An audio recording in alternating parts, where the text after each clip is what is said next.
Hello दोस्तों, मैं कुणाल छाबड़ा स्वागत करता हूं आपका मिस्टर वेब टेक्नोलॉजीज में। दोस्तों, आज जो ये वीडियो मैं बना रहा हूं, इस वीडियो को बहुत ध्यान से सुनना और इस वीडियो को बिल्कुल एंड तक देखना। बिकॉज इस वीडियो में मैं आपको कुछ ऐसा बताने वाला हूं जिससे आपका बिजनेस बहुत अच्छी तरीके से ग्रो कर सकता है। एक ऐसी टेक्नोलॉजी बताने वाला हूँ, शायद आप लोगों को वो टेक्नोलॉजी पता होगी लेकिन उसकी टेक्नोलॉजी की एग्जैक्ट वर्थ आपको पता नहीं होगी, जो मैं आपको बताने वाला हूँ। दोस्तों, नॉर्मली हमने ट्रेडिशनल मार्केटिंग को काफ़ी देखा है। आपने देखा है कि हम रोड्स में जाते हैं, होर्डिंग वगैरह देखते हैं और बैनर्स देखते हैं, सब जगह देखते हैं। कहीं पे भी चले जाओ, हाईवे पे देखते हैं, सड़क पे देखते हैं, रोड पे देखते हैं, होर्डिंग्स वगैरह देखते हैं या ब्रोशर्स वगैरह पढ़ते हैं और बैनर वगैरह देखते हैं। उन सबको हम देखते हैं। Definitely it's a traditional marketing जिससे हमारी बिजनेस की ग्रोथ होती है। लेकिन आप ये देखिए, अगर कोई होर्डिंग है और वो होर्डिंग आप ही के किसी एरिया में लगी हुई है, तो ऑब्वियसली बात है उसकी कुछ कॉस्टिंग जा रही होगी और उसकी कॉस्टिंग जरूर कुछ ना कुछ मोटी जा रही होती है। यानी कि अगर एक महीने की हम होर्डिंग की बात करें तो लाख सवा लाख रुपए ईजिली वो होर्डिंग का चार्ज लगा होता है। अगर हम कोई ब्रोशर भी बांटते हैं तो 10-12 हज़ार से कम का ब्रोशर नहीं बांटते, इतनी क्वांटिटी हम बांटते हैं तो उसकी भी कॉस्टिंग 5,000 रुपये 4,000 रुपये पर डे की हमारी बैठ जाती है। तो अगर आप हिसाब लगाओ 10 दिन के लिए तो 40 से 50 हज़ार रुपये हमारी इन्वेस्टमेंट लग जाती है। ये ट्रेडिशनल मार्केटिंग है। ओके, पॉइंट इज कि इसमें कस्टमर आपके पास तब तक ही होता है जब तक वो होर्डिंग लगी होती है, जब तक वो बैनर लगा होता है, जब तक कुछ ब्रोशर बट रहा होता है या न्यूज़पेपर में जिस दिन हमने ऐड दी होती है उसके 1 या 2 दिन 3 दिन तक ही उस ऐड का असर रहता है। उसके बाद वो ऐड का असर बंद हो जाता है। That is called traditional marketing. अब हम बात करते हैं जो आज की दौर में चल रही है, डिजिटल मार्केटिंग। डिजिटल मार्केटिंग को अगर हम सोचें कि हाँ ये भी हमें बहुत बड़ा बिजनेस देने वाली है और बहुत ज़बरदस्त बिजनेस देने वाली है, तो दोस्तों मैं आप लोगों को ये बता दूं कि डिजिटल मार्केटिंग बहुत बड़ा प्लेटफॉर्म है। इसके अंदर बहुत सारे ऐसे टूल्स आते हैं जो कि पेड होते हैं और मोस्टली टूल्स पेड पे वर्क करते हैं जिससे आपका बिजनेस ग्रो करता है। जैसे आप ट्रेडिशनल मार्केटिंग पे होर्डिंग चलाते हैं, होर्डिंग लगाते हैं, वैसे ही आप डिजिटल मार्केटिंग पे भी आप एक पोस्ट बनाते हैं, बैनर पे पोस्ट बनाते हैं, फेसबुक पे पोस्ट बनाते हैं या गूगल पे ऐड चलाते हैं या फिर आप लिंक्डइन पे पोस्ट बनाते हैं, इंस्टा पे पोस्ट बनाते हैं। तो सपोज कर लीजिए अगर एक एक पोस्ट है, जैसे किसी लिपस्टिक की पोस्ट है, ठीक है, कोई लिपस्टिक है, उसकी वही पोस्ट है और उसकी टारगेट ऑडियंस ऑब्वियसली बात है कि वुमेन ही होगी। अब उसकी टारगेट ऑडियंस वुमेन है और वो अच्छी तरीके से बिक भी रही है। कैसे? डिजिटल मार्केटिंग के थ्रू, थ्रू फेसबुक या इंस्टा पोस्ट के थ्रू, बूस्ट करके पेड मार्केटिंग के थ्रू बिक रही है। लेकिन क्या आपको ये पता है कि जब तक वो ऐड चलेगी उसकी प्रोडक्ट तभी तक बिकेगी। अगर वो ऐड बंद, यानी कि वो ऐड दिखना बंद, तो उसका प्रोडक्ट बिकना बंद। पॉइंट इज दिखेगा तभी बिकेगा।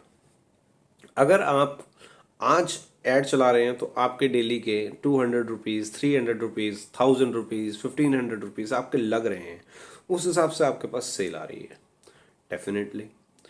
तो कहने का मतलब ये है कि इस मार्केटिंग के अंदर भी वही चीज़ है कि जैसे एक होर्डिंग के अंदर था, ट्रेडिशनल मार्केटिंग के अंदर था कि आपने होर्डिंग लगाई थी, आपकी होर्डिंग लगी, आपके पास बिजनेस आ रहा है, डेफिनेटली आ रहा है, उस एरिया का आ रहा है। जहाँ वो होर्डिंग हटी उसका असर होना बंद हो गया, उसके बाद वो होर्डिंग का असर होना बंद हो गया, वहाँ से बिजनेस आना बंद हो गया। इसी तरीके से फेसबुक पे ऐड चलाई, इंस्टा पे ऐड चलाई, बूस्ट ऐड चलाई, पेड ऐड चलाई, जिससे उसका असर चालू है। लेकिन जैसे जैसे वो ऐड हम बंद कर देते हैं वो हमें बिजनेस देना बंद कर देती है। अब ऐसी कौन सी मार्केटिंग है जिसमें आप सोचें कि मैंने एक बार पैसा लगाया और वो आपको बिजनेस दिए जाए दिए जाए दिए जाए। ऐसी कौन सी मार्केटिंग हो सकती है? तो दोस्तों आज मैं आपके सामने वही मार्केटिंग इंट्रोड्यूस कर रहा हूँ।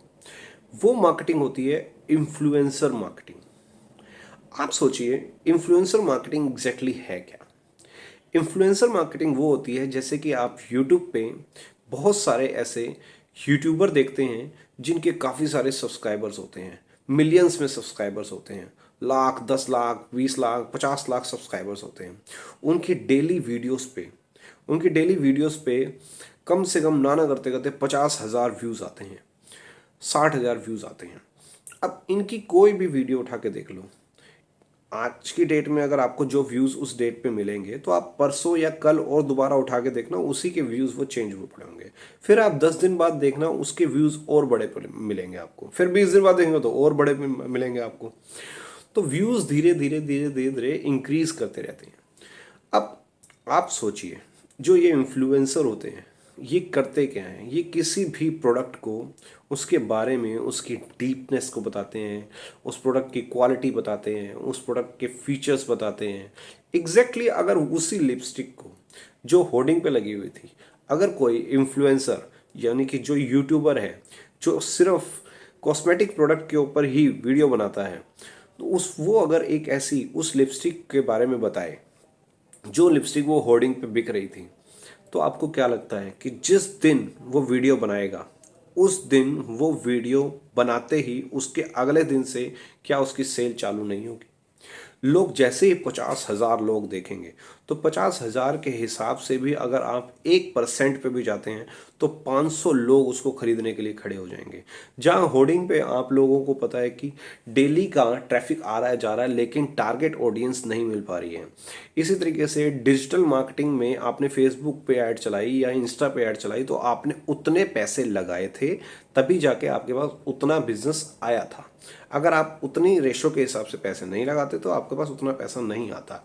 लेकिन इन्फ्लुएंसर मार्केटिंग के अंदर आपको जो इन्फ्लुएंसर होता है यानी कि जो यूट्यूबर होता है वो आपको एक लंप सम एक अमाउंट बोलता है कि मैं आपसे इस प्रोडक्ट का ये अमाउंट लूंगा वीडियो बनाने के लिए।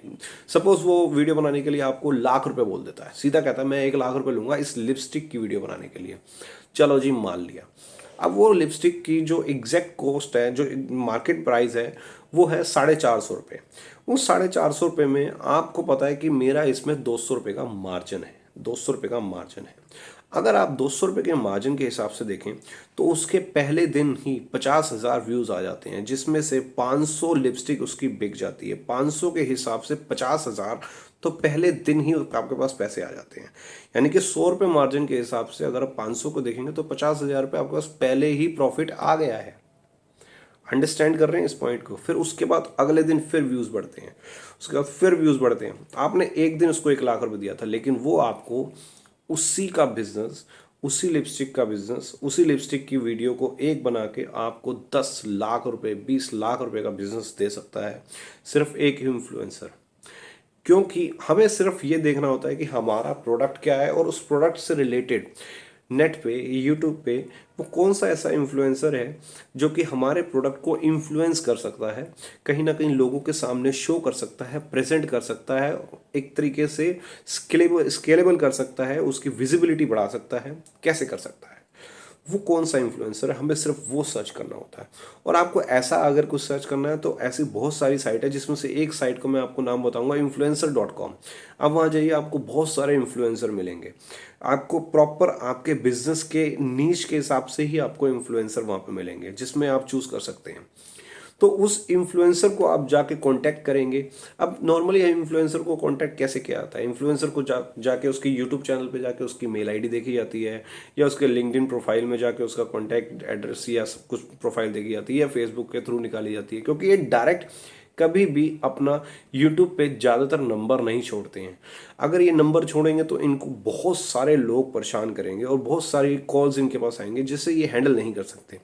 इसलिए ये मोस्टली अपना नंबर हाइड करके रखते हैं, छुपा के रखते हैं, ताकि किसी को नंबर ना पता लगे और इससे कॉल्स ज़्यादा से ज़्यादा ना आए। अगर वो कॉल्स के थ्रू, इसलिए मेल आईडी वो होती है कि आपको पता है कि मेल करेगा वो अपना इजीली पढ़ लेगा। इससे ये क्या है कि सामने वाले को कॉल नहीं उठानी पड़ रही, लेकिन वो मेल इजीली पढ़ के उसका रिप्लाई दे सकता है अगर उसे ठीक लगे तो।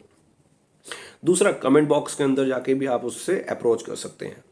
तो इन्फ्लुएंसर मार्केटिंग एक ऐसी मार्केटिंग है जो आपको डे बाय डे, दिन पर दिन आपके बिजनेस को बढ़ा सकती है। लेकिन कोई भी मार्केटिंग, चाहे वो ट्रेडिशनल मार्केटिंग हो, चाहे वो डिजिटल मार्केटिंग हो, हालांकि डिजिटल मार्केटिंग का पार्ट ही है इन्फ्लुएंसर मार्केटिंग, लेकिन डिजिटल मार्केटिंग को हम एग्जैक्ट नहीं कह सकते कि डिजिटल मार्केटिंग हम कर रहे हैं।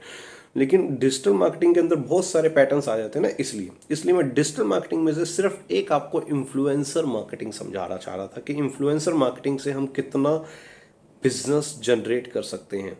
सपोज आपके पास 10 ऐसे प्रोडक्ट हैं, आपके पास एक टॉय का प्रोडक्ट है, आपके पास ब्यूटी का एक प्रोडक्ट है, आपके पास जिम का कोई प्रोडक्ट है, आपके पास कोई फैब्रिक प्रोडक्ट है, टेक्सटाइल का प्रोडक्ट है, आपकी कोई फैक्ट्री है, आपकी कोई टेक्सटाइल मैन्युफैक्चरिंग कंपनी है, आपके आपके पास कोई शॉप है जिसको आप प्रमोट करना चाहते हैं, आपके पास कुछ खाने का आउटलेट है, बढ़िया सा आउटलेट है। तो आप किसी भी इन्फ्लुएंसर को पकड़ के अपने बिजनेस को प्रमोट करके अपने आप को ब्रांड इस्टेब्लिश कर सकते हैं अच्छे तरीके से। एक एक इन्फ्लुएंसर आपके लिए क्या कर सकता है आप सोच भी नहीं सकते दोस्तों।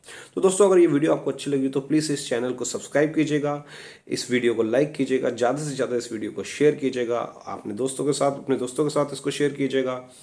बताइएगा कि इन्फ्लुएंसर मार्केटिंग एग्जैक्टली है क्या। थैंक यू दोस्तों, थैंक यू सो मच।